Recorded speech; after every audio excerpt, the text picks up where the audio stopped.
Welcome, dear students. Online lecture, subject Agriculture Science and Technology, Standard 11.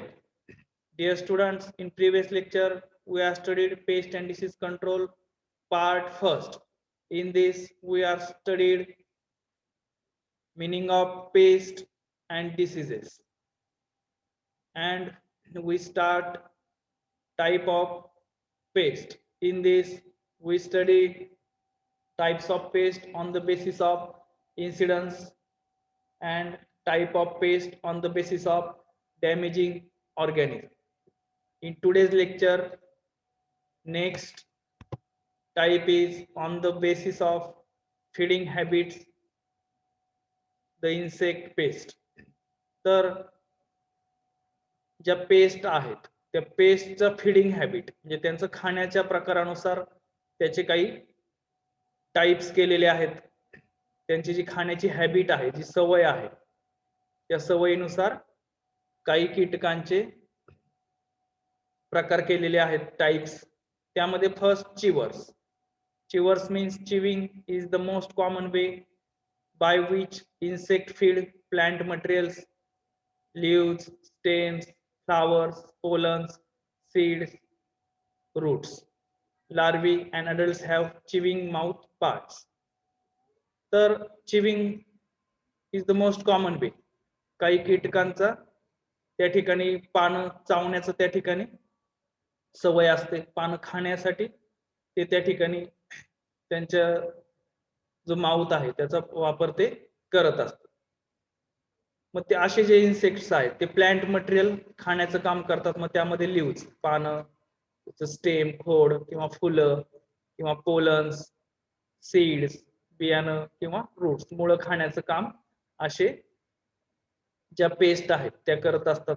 मग त्यामध्ये काही अळी असतात, लार्वीज किंवा अडल्ट, किंवा काही ते पतंग झालेले असतात, फुलपाखरं त्या ठिकाणी त्याची झालेली असतात, अडल्ट.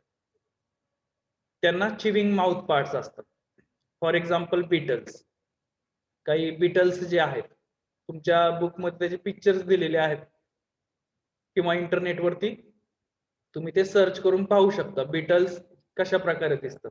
मग तुम्हाला अंदाज येईल की ते कशा पद्धतीनं खाण्याचं काम करतात. आपल्या लॅबमध्ये आपल्याकडं त्या ठिकाणी इन्सेक्ट्स कलेक्शन आहेत, ते पाहिल्यानंतर तुमच्या लक्षात येते. Then sap suckers. Second part is on the basis of feeding habits, sap suckers. Some insects, with the help of their highly modified mouth parts, pierce the plant epidermis and suck the cell sap. आता काही insects जे आहेत ते त्यांच्या mouth पार्टचा वापर करून, जो modified mouth part आहे त्याचा वापर करून प्लांट मधला जो इपिडर्मिस आहे तो खाण्याचं काम करतात किंवा सक करण्याचं काम करतात, शोषून घेण्याचं काम करतात. सेल सॅप म्हणजे अन्नरस शोषून घेण्याचं काम करतात. त्यांना आपण सॅप सकर्स असं म्हणतो. They do not physically damage the plant. आणि ते फिजिकली प्लांटला कुठलाही डॅमेज करत नाहीत, फक्त आतला अन्नरस शोषून घेण्याचं काम करतात. मग उदाहरणार्थ अफिड्स अँड थ्रिप्स. त्यामध्ये काही तुडतुडे आहेत किंवा आपण त्याला मावा कीड असं म्हणतो. तर हे जे कीटक आहेत अफिड्स आणि थ्रिप्स हे सॅप सकर्स आहेत. Then third type is on the basis of habit of feeding habit नुसार तिसरा जो टाइप आहे त्यामध्ये मायनर्स अँड बोरर्स. मायनर्स आणि बोरर्स.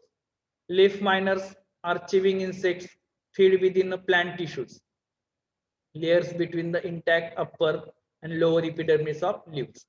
आता मायनर्स जे आहेत, लीफ मायनर्स, ते झाडाच्या आतमध्ये शिरतात किंवा पानांच्या आतमध्ये शिरतात.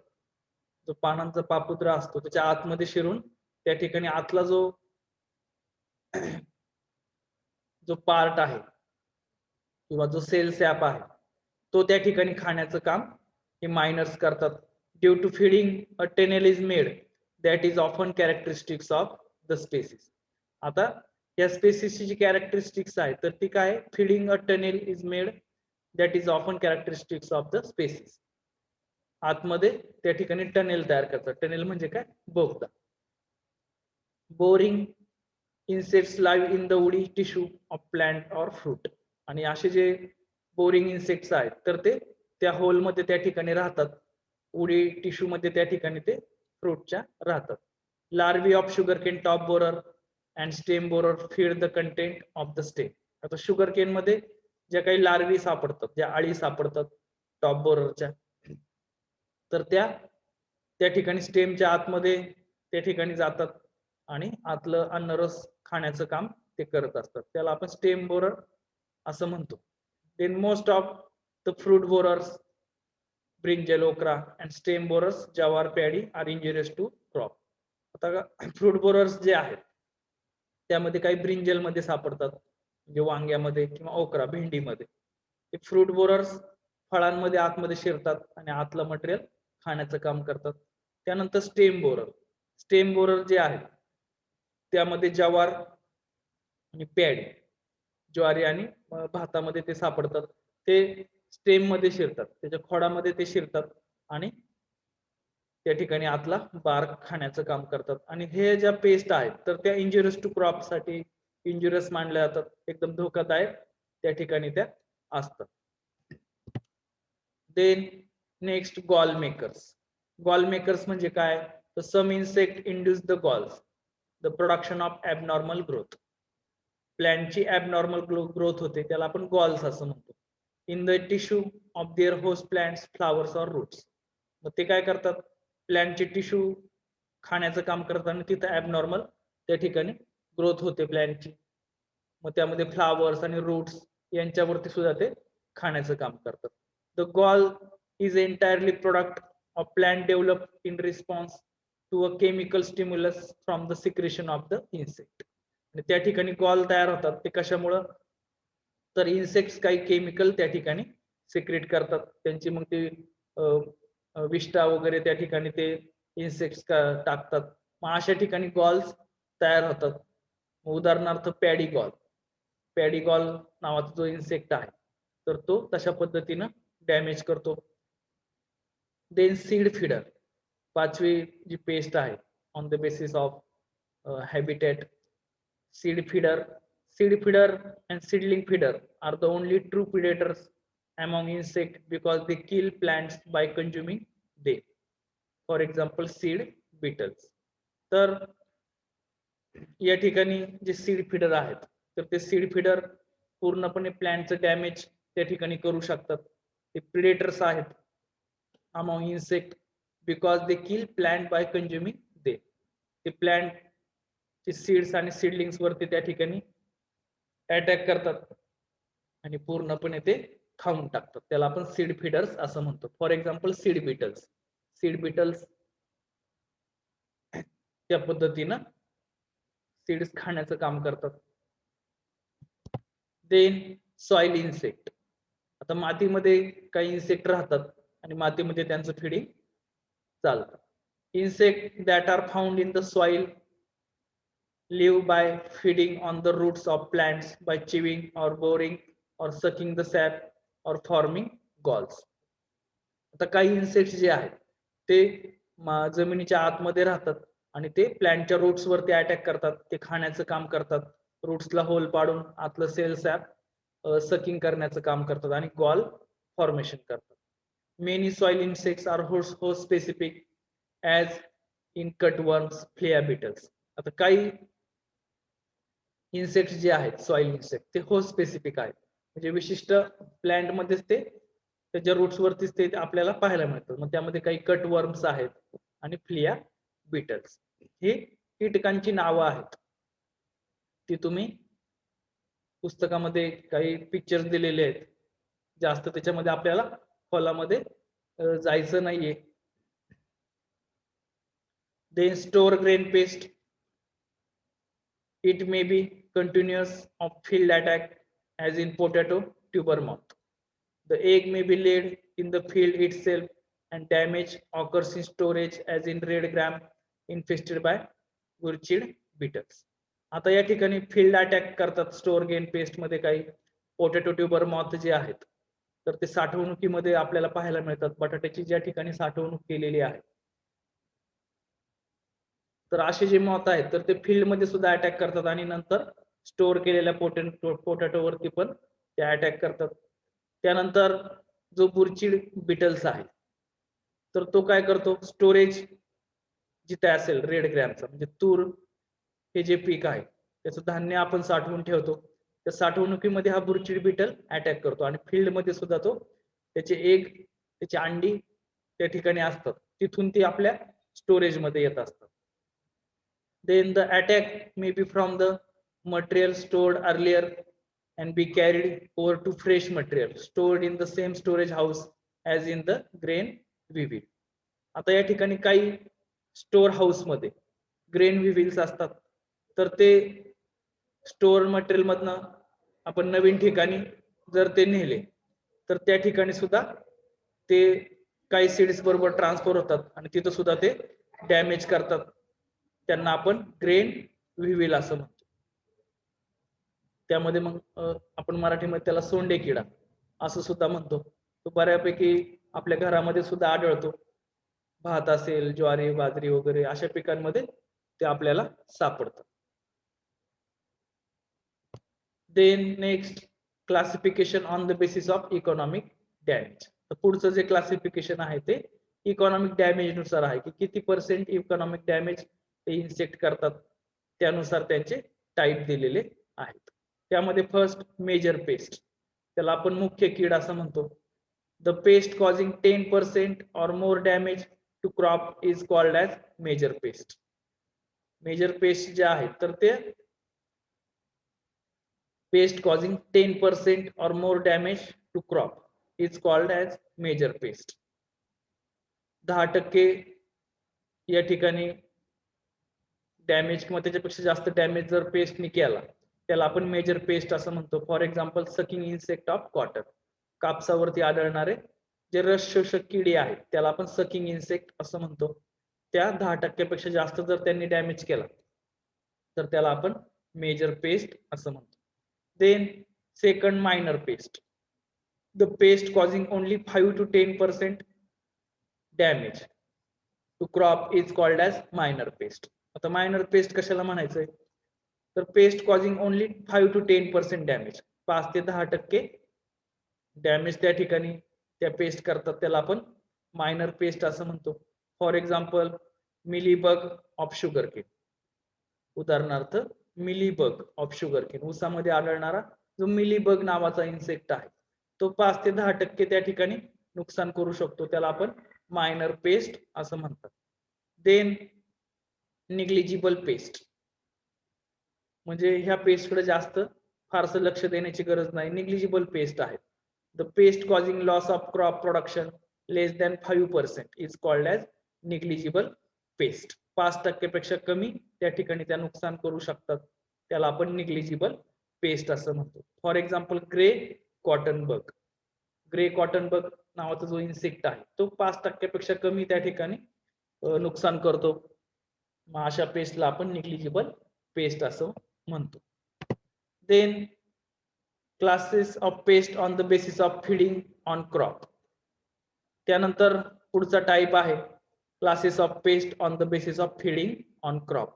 पिकांवरती त्याच्या फीडिंग नुसार याचे टाईप केलेले आहेत.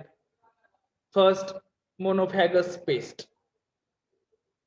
Pest in this class get food from specific single crop, hence is called monophagous pest. For example hoppers of mango. तर मोनोफॅगस पेस्ट कशाला म्हणायचं, मोस्ट इम्पॉर्टंट पार्ट आहे, बऱ्याचशा स्पर्धा परीक्षांमध्ये याच्यावरती प्रश्न विचारले जातात. मोनोफॅगस पेस्ट म्हणजे काय, तर एकाच सिंगल क्रॉप वरती त्या ठिकाणी ते अटॅक करतात. उदाहरणार्थ मँगो हॉपर्स. मँगो हॉपर्स जे आहेत ते फक्त आपल्याला आंब्याच्या झाडांवरतीच त्या ठिकाणी पाहायला मिळू शकतात, इतर झाडांवरती ते त्या ठिकाणी अटॅक करत नाहीत किंवा तिथं ते खाण्याचं काम करत नाहीत. अशा पेस्टला आपण मोनोफॅगस पेस्ट असं म्हणतो. Then second polyphagous pest. पुढची पेस्ट आहे polyphagous pest. Pest feed on many crop is known as polyphagous pest. Pest feed on many crop is known as polyphagous pest. तर पॉलिफॅगस पेस्ट कशाला म्हणायचं, तर अशी जी पेस्ट आहे तर ती मेनी क्रॉप्स अनेक पिकांवरती आपल्याला पाहायला मिळते. अनेक पिकांवरती ते त्या ठिकाणी नुकसान करण्याचं काम करतात. उदाहरणार्थ ग्राम पॉड बोरर. ग्राम पॉड बोरर हा जो इन्सेक्ट आहे तर तो त्या ठिकाणी अनेक पिकांमध्ये आपल्याला पाहायला मिळतो. त्याला आपण पॉलिफॅगस पेस्ट असं म्हणतो. Then third type oligophagous pest. पुढचा प्रकार आहे oligophagous pest. Pest feeds only on special crops is called oligophagous pest. आता ऑलिगोफॅगस पेस्ट कशाला म्हणायचंय, तर अशा ज्या पेस्ट आहेत तर त्या स्पेशल क्रॉप्स म्हणजे एकाच स्पेसिस मधले जे क्रॉप असतील किंवा एकाच टेक्झॉनॉमिकल ग्रुप मधले जे पिकं आहेत त्या पिकांवरतीच त्या ऑलिगोफॅगस पेस्ट अटॅक करतात. उदाहरणार्थ spotted bollworm of cotton. Spotted bollworm of cotton हा कापूस या पिकामध्ये आपल्याला जास्त पाहायला मिळतो आणि त्या स्पेसिस म्हणजे कॉटनच्या ज्या स्पेसिस आहेत वेगवेगळ्या त्या स्पेसिस मध्ये हा इन्सेक्ट आपल्याला पाहायला मिळतो. त्याला आपण स्पॉटेड बॉलवर्म ऑफ कॉटन असं त्या इन्सेक्टचं नाव आहे. तर तो ऑलिगोफॅगस पेस्ट आहे कारण ते स्पेशल क्रॉप्स वरतीच आपल्याला पाहायला मिळतं.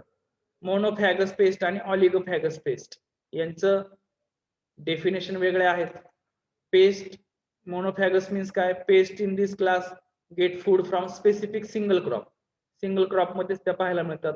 उदाहरणार्थ हॉपर्स ऑफ मँगो. ऑलिगोफॅगस म्हणजे काय आहे, स्पेशल क्रॉप्स म्हणजे सेम टेक्झॉनॉमिकल ग्रुप मधल्या जे क्रॉप आहेत त्या क्रॉप वरती ते पाहायला मिळतात. त्याला आपण ऑलिगोफॅगस पेस्ट असं म्हणतो. For example spotted bollworm of cotton. Then next on the basis of outbreak of the pest. आता आउटब्रेक नुसार म्हणजे त्यांचं या ठिकाणी त्यांचं जे सापडण्याचा जे सीझन आहे त्या सीझन्स नुसार त्या ठिकाणी आउटब्रेक ऑफ द पेस्ट यानुसार त्या ठिकाणी किंवा त्यांचं जे ऑकरन्स आहे सापडण्याचं जे प्रमाण आहे रेग्युलर इरेग्युलर किंवा इकॉनॉमिकली इम्पॉर्टंट अशा ज्या पेस्ट आहेत तर त्याला आपण आउटब्रेक ऑफ द पेस्ट असं म्हणतो. तर त्यामध्ये first epidemic paste. Epidemic paste कशाला म्हणायचे, irregular large scale infestation of insect at a specific time in a particular area. यांचं जे इरेग्युलर आहे म्हणजे अनियंत्रित लार्ज स्केल इन्फेस्टेशन त्यांचं होतं of insect at a specific time. एका विशिष्ट वेळेस त्या ठिकाणी ते आपल्याला पाहायला मिळतात इन अ पर्टिक्युलर एरिया. त्यांचा एरिया त्या ठिकाणी ठरलेला असतो. उदाहरणार्थ ग्रास हॉपर्स ऑन जवार. ग्रास हॉपर्स ऑन जवार. काही नागतोडे जे आहेत ग्रास हॉपर्स हिरवे आपण पाहतो ग्रास हॉपर्स ऑन जवार ज्वारीच्या पिकावरती ते आपल्याला पाहायला मिळतात. त्यांना आपण इपिडेमिक पेस्ट असं म्हणतो. त्यानंतर इंडेमिक पेस्ट. दुसरा आउटब्रेक्स ऑफ द पेस्ट मधला endemic paste. when insect infestation is regular in a large scale but at particular place then that pest is called endemic pest. For example white grub or sugarcane. आता या ठिकाणी endemic paste कशाला म्हणायचे, when insect infestation is regular in a large scale. मोठ्या प्रमाणात या ठिकाणी जे कीटकांचं इन्फेस्टेशन आहे कीटकांचं इन्फेस्टेशन मोठ्या प्रमाणात रेग्युलर बेसिस वरती त्या ठिकाणी ते डॅमेज करतात. बट अ पर्टिक्युलर प्लेस विशिष्ट ठिकाणीच ते आपल्याला पाहायला मिळतात इज कॉल्ड इंडेमिक पेस्ट. उदाहरणार्थ white grub on sugar cane.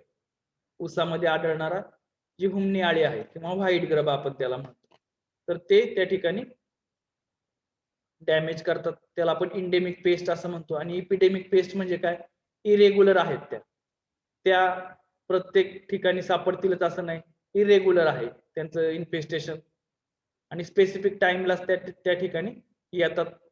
For example grasshoppers in jowar. Then third type economically important paste.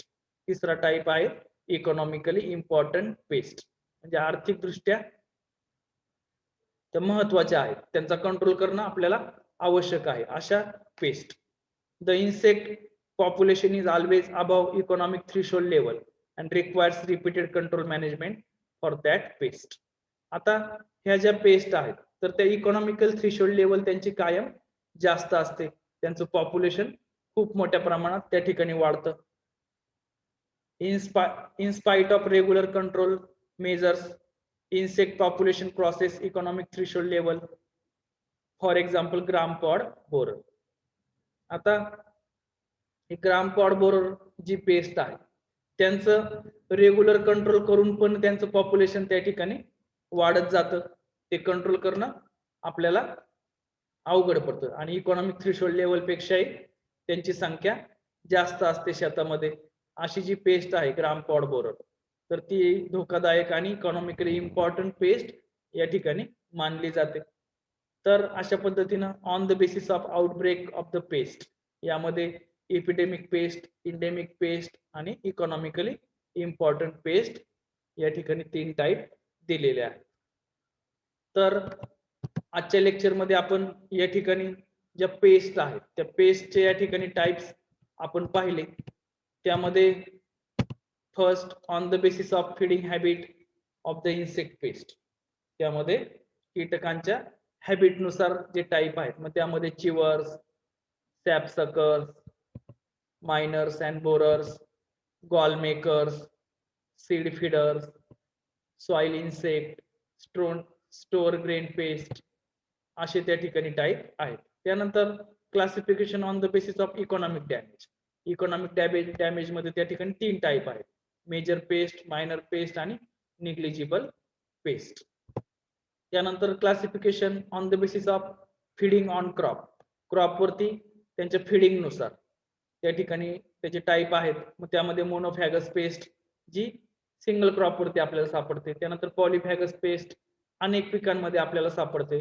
त्यानंतर ऑलिगोफॅगस पेस्ट म्हणजे काय तर स्पेशल क्रॉप्स किंवा एकच टॅक्झॉनॉमिकल ग्रुप ज्या पिकांचा आहे त्या पिकांवरतीच त्या ठिकाणी ती सापडते, त्याला आपण ऑलिगोफॅगस पेस्ट असं म्हणतो. त्यानंतर on the basis of outbreak of the paste त्याचे 3 type, epidemic paste, endemic paste आणि इकॉनॉमिकली इम्पॉर्टंट पेस्ट असे त्याचे 3 टाइप आहेत. तर विद्यार्थी मित्रांनो आजच्या लेक्चर मध्ये आज आपण या ठिकाणी पेस्ट हा पार्ट या ठिकाणी संपवलेला आहे. नेक्स्ट लेक्चर मध्ये आपण डिसीज चे टाइप्स पाहणार आहोत. तर आजचं आपलं लेक्चर या ठिकाणी संपलेलं आहे. धन्यवाद.